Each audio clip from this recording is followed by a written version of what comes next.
है दोस्तों, कैसे हैं? उम्मीद करते हैं आप अच्छे होंगे। Sardar Patel coaching centre channel में आप लोगों का बहुत बहुत स्वागत है बच्चे। आज क्लास 12th का एक इंपॉर्टेंट वीडियो बच्चे हम लेके आए हैं जो आप लोगों को ध्यान से सीखने और समझने का प्रयास करना है। जैसा कि आप लोग यहाँ पे स्क्रीन पर देख रहे हैं बच्चे, लिखा हुआ है विद्युतीय द्विध्रुव, अर्थात इसको इंग्लिश में कहते हैं इलेक्ट्रिक डाइपोल।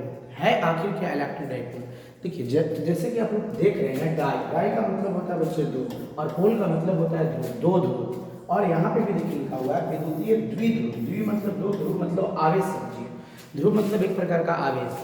जैसे यहाँ पे ध्यान देना है कि जब दो आवेश, देखिए यहाँ पे दो आवेश है, देखिए एक निगेटिव है और एक पॉजिटिव है, लेकिन हाँ दोनों का परिमाण आपस में क्या है, बराबर है, और दोनों एकदम न्यूनतम दूरी पर स्थित है। इस न्यूनतम दूरी को बच्चे हम डी भी बोल सकते हैं, या हम इस न्यूनतम दूरी को बच्चे हम 12 भी बोल सकते हैं। ध्यान देना है। तो कहता है कि जब समान परिमाण का दो आवेश, ध्यान दीजिएगा, जब समान परिमाण का दो आवेश लेकिन चिन्ह में विपरीत हो, विपरीत मतलब उल्टा साइन हो, देखिए ये माइनस है तो बच्चे ये क्या है, प्लस है। ध्यान दीजिएगा, विद्युत द्विध्रुव का डिफिनेशन बोल रहे हैं बच्चे, जब समान परिमाण का दो आवेश जब चिन्ह में विपरीत हो और एक दूसरे से अल्पतम दूरी 12 पर स्थित होता है, तो जो इस प्रकार का जो सिस्टम तैयार होता है, इस प्रकार का जो निकाय तैयार होता है, उस निकाय को बच्चे हम लोग कहते हैं विद्युत द्विध्रुव। ये जो आप देख रहे हो बच्चे, ये एक प्रकार का विद्युत द्विध्रुव है, ध्यान रखिएगा। फिर से देखिए, एक बार हम डिफिनेशन बोल रहे हैं, जब समान परिमाण का दो आवेश, दोनों समान परिमाण का आवेश है, जैसे ए भी क्यू है, ए भी क्यू है, लेकिन चिन्ह में विपरीत है,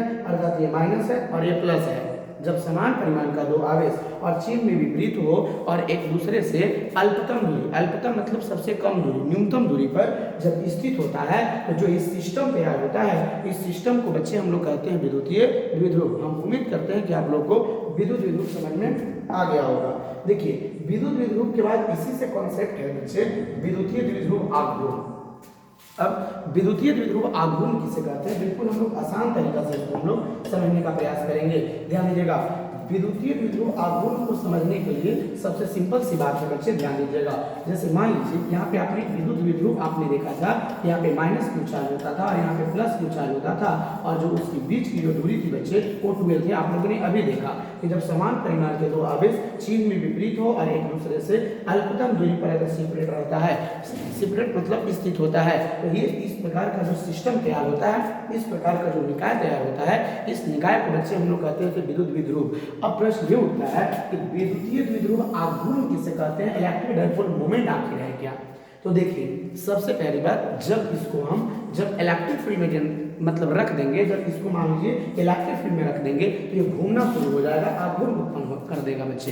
कैसे, इसका मान कैसे निकालते हैं? तो देखिए, सबसे पहले विद्युतीय द्विध्रुव आघूर्ण को डिफाइन करने के लिए पहली बात इलेक्ट्रिक डाइपोल मोमेंट को हम लोग डिनोट करते हैं बच्चे पी से। चूंकि यह एक सदिश राशि है, इसलिए इसके ऊपर तीर का निशान होता है। तो अब यहाँ पे विद्युतीय द्विध्रुव आघूर्ण से आप क्या समझते हैं? तो सबसे पहले कहता है कि विद्युत द्विध्रुव के कोई एक आवेश, कोई एक आप आवेश ले लीजिए, आवेश जैसे ये क्यू है, ए भी क्यू है, चिन्ह के साथ नहीं प्लस चिन्ह के साथ लेके चलना है।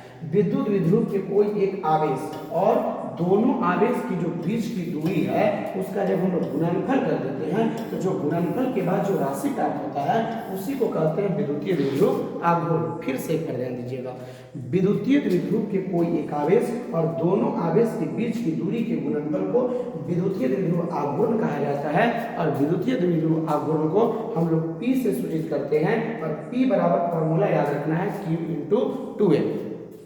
अब ये प्रश्न उठता है कि विद्युतीय द्विध्रुव आघूर्ण एक सदिश राशि है, तो इसका डायरेक्शन किधर से किधर होता है?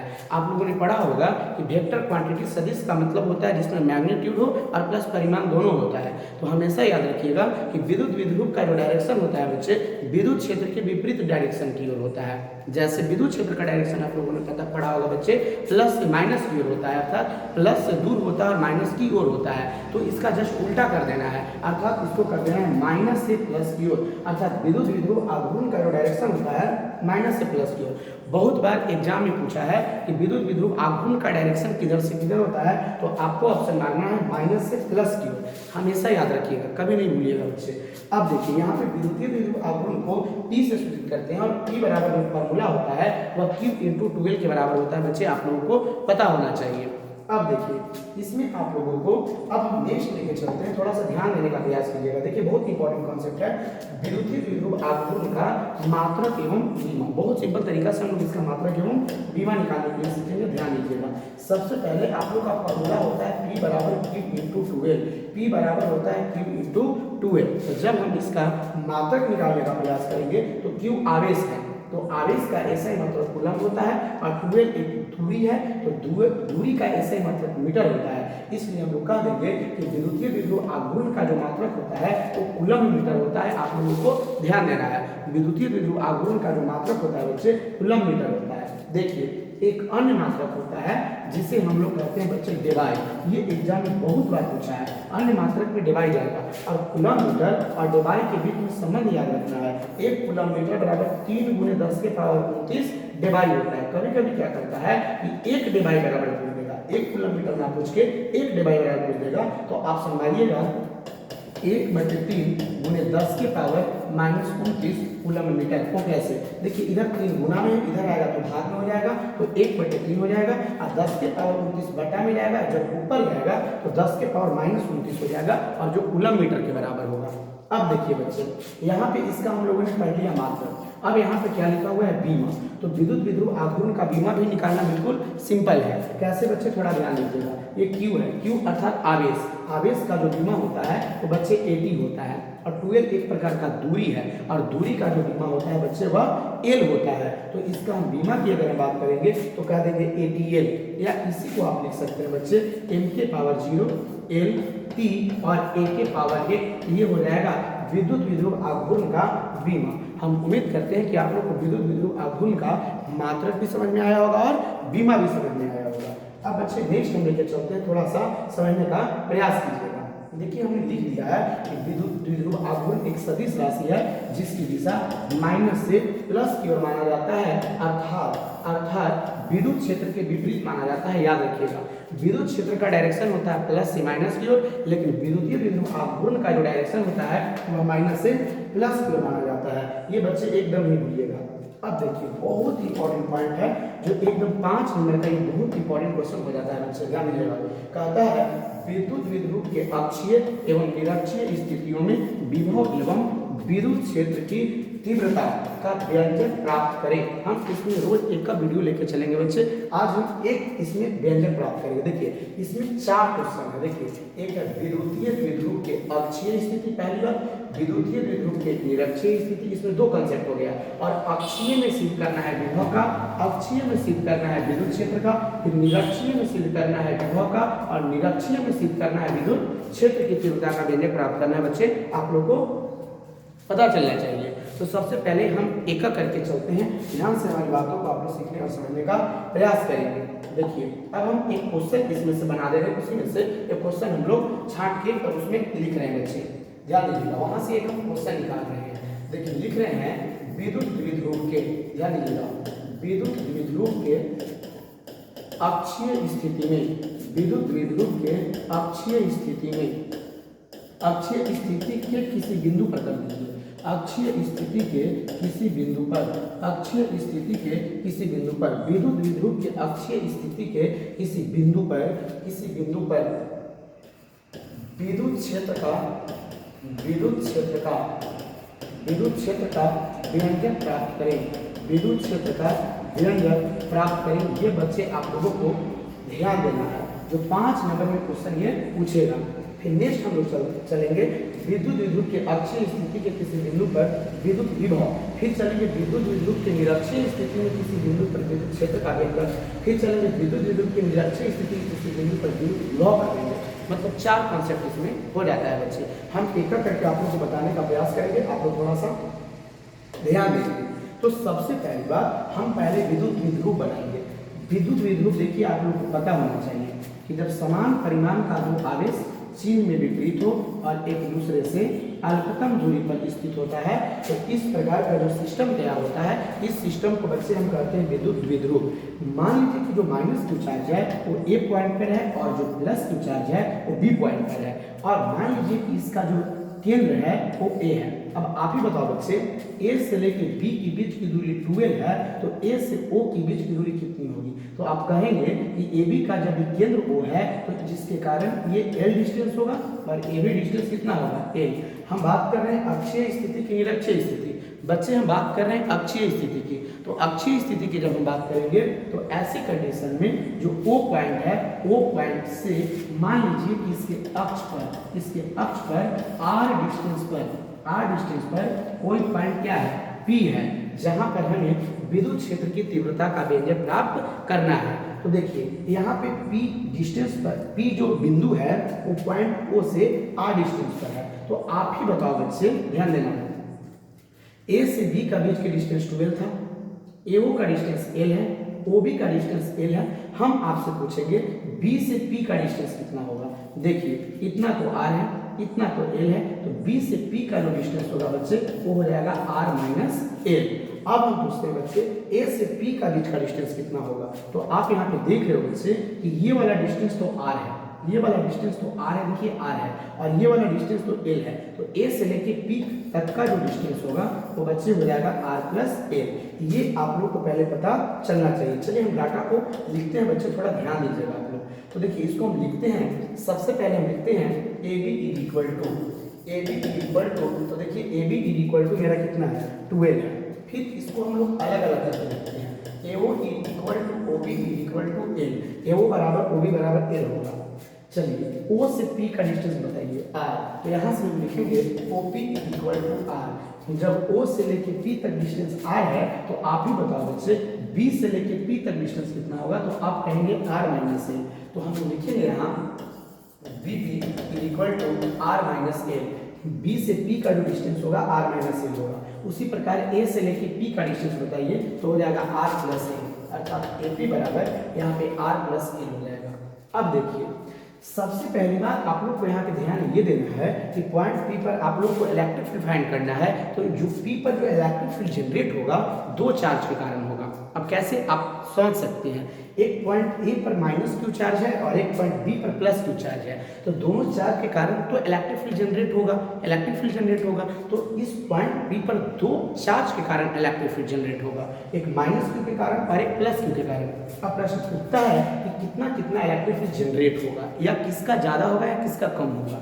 तो देखिए सबसे पहली बात आप समझिए बच्चे, जब हम पॉइंट P पर तेज चार्ज को लाएंगे तो तेज चार्ज तो एवरेज पॉजिटिव होता है, अर्थात हमेशा धनात्मक होता है।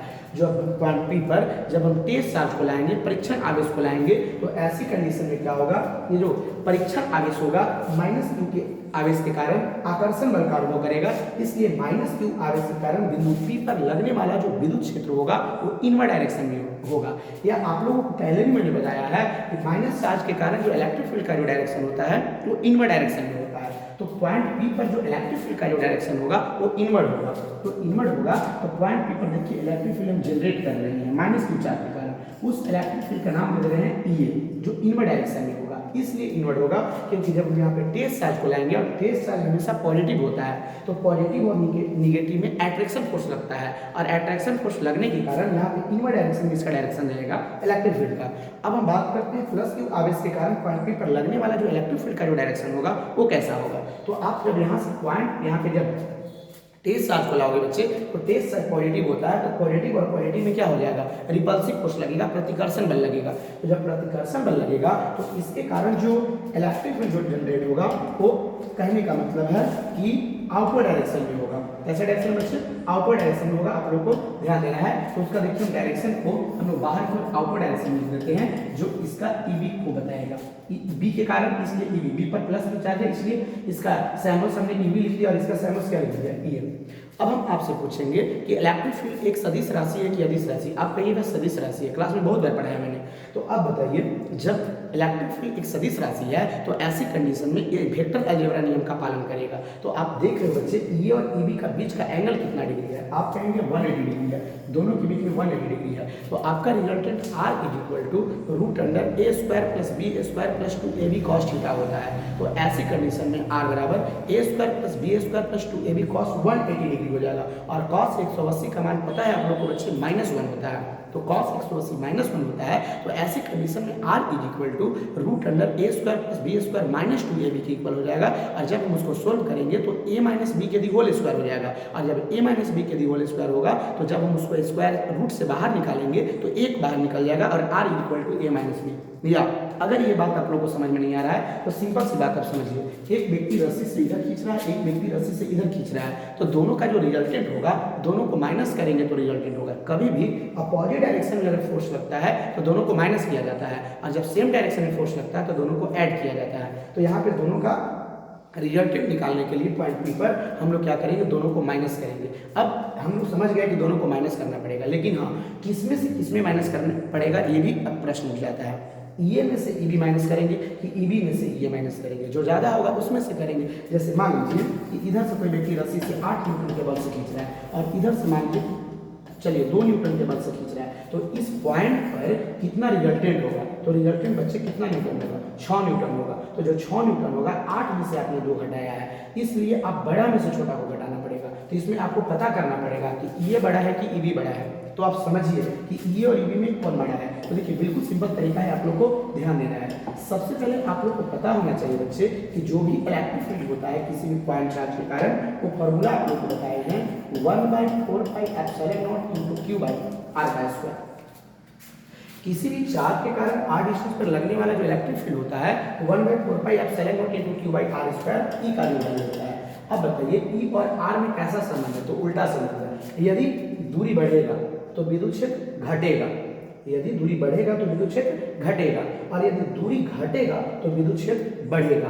अब सिंपल सी बात है। अब देखिए प्लस क्यू और जो पॉइंट पी है इसका डिस्टेंस देखिए कम है, इसका डिस्टेंस कम है, और माइनस क्यू और जो पॉइंट पी है इसका डिस्टेंस ज़्यादा है। जिसका डिस्टेंस ज़्यादा होगा उसका विद्युत क्षेत्र की तीव्रता कम होगी, अर्थात ये जो माइनस क्यू आवेश के कारण जो विद्युत क्षेत्र की जो तीव्रता होगी वो कम होगी। किसके तुलना में, प्लस क्यू आवेश के कारण, अर्थात ये प्लस क्यू भी पॉइंट पर स्थित है, इसलिए ईबी का परिमाण ज़्यादा होगा और ई का परिमाण कम होगा। माइंड में सेट हो जाना चाहिए, ईबी का परिमाण ज़्यादा होगा और ई का परिमाण कम होगा। इसलिए हम लोग जब भी घटाएंगे तो ईबी में से ही ई घटाएंगे, ई में से ईबी नहीं घटाएंगे, गलत हो जाएगा। ईबी में से ई हमको घटाना पड़ेगा। चलिए अब यहाँ पे हम लोग लिखने वाली बात हम लेके चलते हैं, ध्यान दीजिएगा। अब हम लिखेंगे माइनस क्यू आवेश के कारण, माइनस क्यू, चाहे ऐसे कर दीजिए, ए बिंदु पर स्थित, ए बिंदु पर स्थित, ध्यान दीजिएगा, ए बिंदु पर स्थित, ए बिंदु पर स्थित, ए बिंदु पर स्थित माइनस क्यू आवेश के कारण, ए बिंदु पर स्थित माइनस क्यू आवेश के कारण, माइनस क्यू आवेश के कारण, माइनस क्यू आवेश के कारण बिंदु पी पर, बिंदु पी पर विद्युत क्षेत्र की तीव्रता, विद्युत क्षेत्र की तीव्रता, विद्युत क्षेत्र की तीव्रता ये बराबर, विद्युत क्षेत्र की तीव्रता ये बराबर, जब हम ये बराबर लिखेंगे तो यहाँ पे हो जाएगा 1 बाई, ध्यान दीजिएगा, 1/4πε0, 1/4πε0 इंटू क्यू बाई आर का स्क्वायर होता है। आप लोगों ने अभी देखा था क्यू बाई आर का स्क्वायर, लेकिन आर की जगह पर आपका तो डिस्टेंस बच्चे आर प्लस एल है, इसलिए यहाँ पे हो जाएगा आर प्लस एल के लिए होल स्क्वायर, 1/4πε0 गुने क्यू बटे आर प्लस एल के लिए होल स्क्वायर।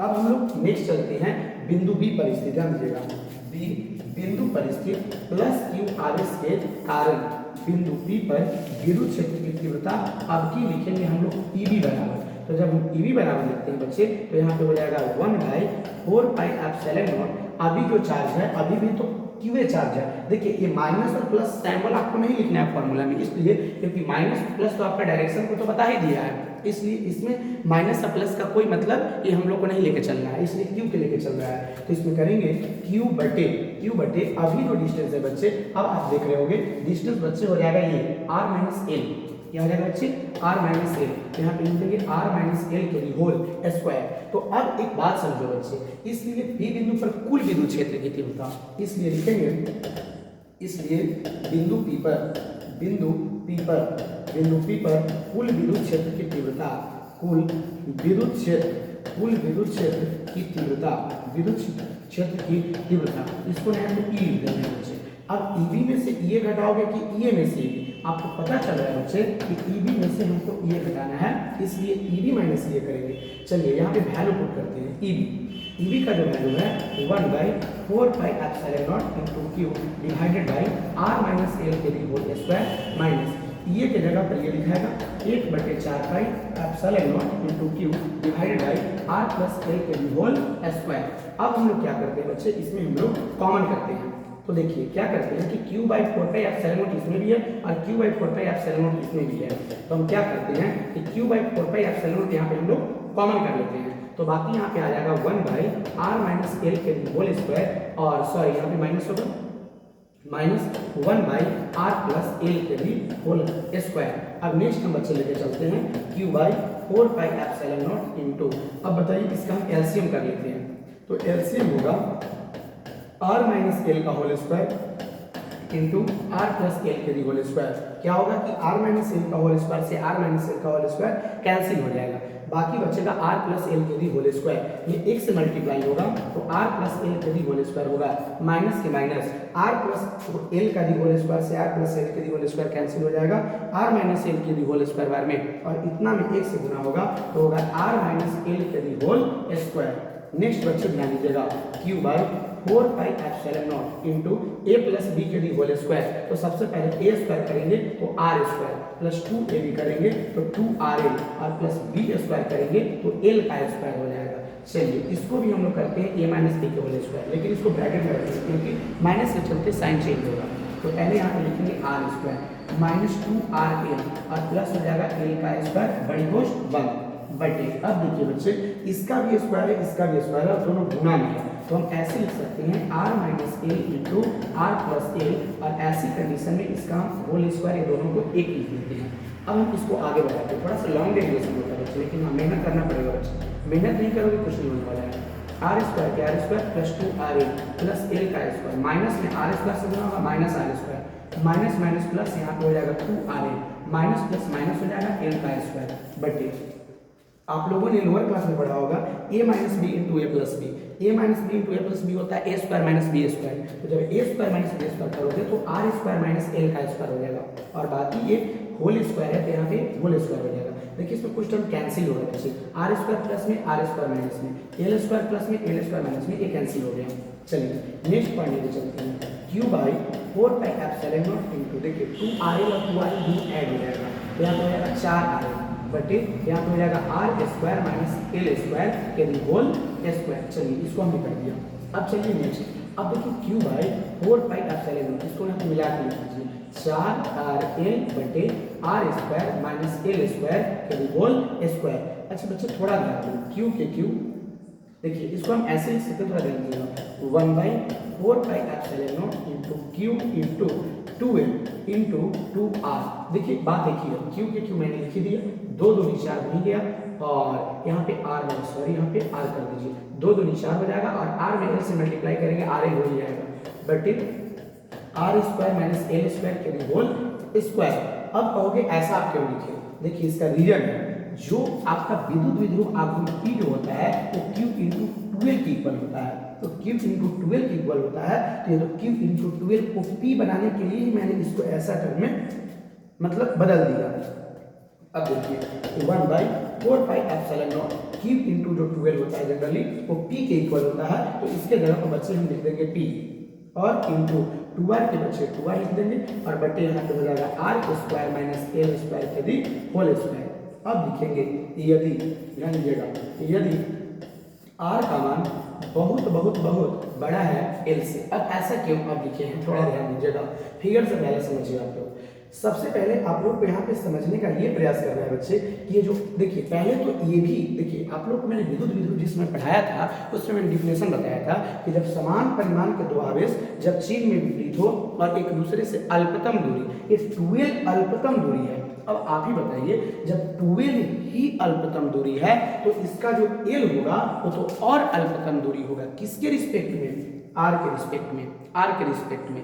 इसलिए r के रिस्पेक्ट में l का वैल्यू बहुत कम होता है बच्चे, इसीलिए मैंने यहाँ पे लिख दिया है कि r का मान बहुत बहुत बड़ा है, किससे, l से। r का मान बहुत बहुत बड़ा है l से, इसलिए r की तुलना में जो l का जो वैल्यू होगा वो नगण्य के बराबर माना जाएगा, अर्थात जीरो के बराबर माना जाएगा। तो अब हम एल का वैल्यू इसमें जीरो पुट कर देंगे बच्चे, 1/4πε0 इंटू पी के पी इंटू 2r पे 2r, आर स्क्वायर के आर स्क्वायर माइनस एल की जगह पर जीरो लिख देंगे, जीरो का स्क्वायर और यहाँ पे लिख देंगे होल स्क्वायर। नेक्स्ट 1/4πε0 1/4πε0 पी के पी इंटू 2r के 2r बटे जीरो का स्क्वायर जीरो होगा, बाकी यहाँ पे आर स्क्वायर बचेगा, तो आर स्क्वायर में से जीरो घटेगा तो आर ही स्क्वायर और इसका हो जाएगा whole square. Next 1/4πε0 into P के पी इंटू 2r के 2r और आर का स्क्वायर कीजिएगा तो आर के पावर 4 हो जाएगा, आर से आर के पावर 4 एक कैंसिल होगा और आर के पावर 3 बचेगा। यहाँ पे आएगा 1/4πε0 इंटू ये बन जाएगा 2p divided by R cube, ये आया इलेक्ट्रिक फील्ड। तो देखिए यही आपका व्यंजक प्राप्त हुआ। इतना जब बनाइएगा तो आपको 5 मार्क्स क्या होंगे, मिलेंगे। तो देखिए सबसे पहले देखिए विद्युत क्षेत्र की जो तीव्रता जो मैंने निकाला 1/4πε0 into 2p by R cube के बराबर है, आप लोगों को ध्यान देना है। तो देखिए सिंपल सी बात थी, देखिए कुछ विशेष इसमें नहीं मैंने बताया था। देखिए सबसे बड़ी बात है प्रैक्टिस, जो बच्चे जितनी ज़्यादा प्रैक्टिस करेंगे, बार बार कोई चीज़ को पढ़ते हैं वो चीज़ याद हो जाता है, इसलिए कोई भी चीज़ को बार बार पढ़े, घर पे मन लगा के पढ़ाई करें। जैसे देखिए यहाँ पे हमने क्वेश्चन दिया था विद्युत विध्रुव के अक्षीय स्थिति, देखिए ये अक्ष पर है, निरक्ष पर कहता है तो देखिए ऊपर लेके जाते हैं, जो नेक्स्ट हम बात करेंगे। विद्युत विध्रुव की अक्षीय स्थिति के किसी बिंदु P लिया और किसी बिंदु P पर विद्युत क्षेत्र का व्यंजक प्राप्त करना था। तो बिल्कुल सिंपल था, देखिए 2l था, l बन गया, यहाँ से डिस्टेंस इसको r कर दिए, ये r माइनस l हो गया, ये डिस्टेंस r प्लस l हो गया। तो वही चीज को हमने प्रोसेस बाय प्रोसेस आगे बढ़ने का प्रयास किया, तो हम लोगों का व्यंजक प्राप्त हो गया E = 1/4πε0 into 2p by R cube. Video को बार बार देखें, इतना बार देखें कि एकदम सिद्ध करने आ जाए, और बार बार आप लोग कॉपी पे बनाया करें। कॉपी पे बनाइएगा तो आप लोग को ऑटोमेटिक बनाने आ जाएगा। हम उम्मीद करते हैं कि हमारा वीडियो आप लोग को अच्छा लगा होगा। Thank you. आज का क्लास इतना ही।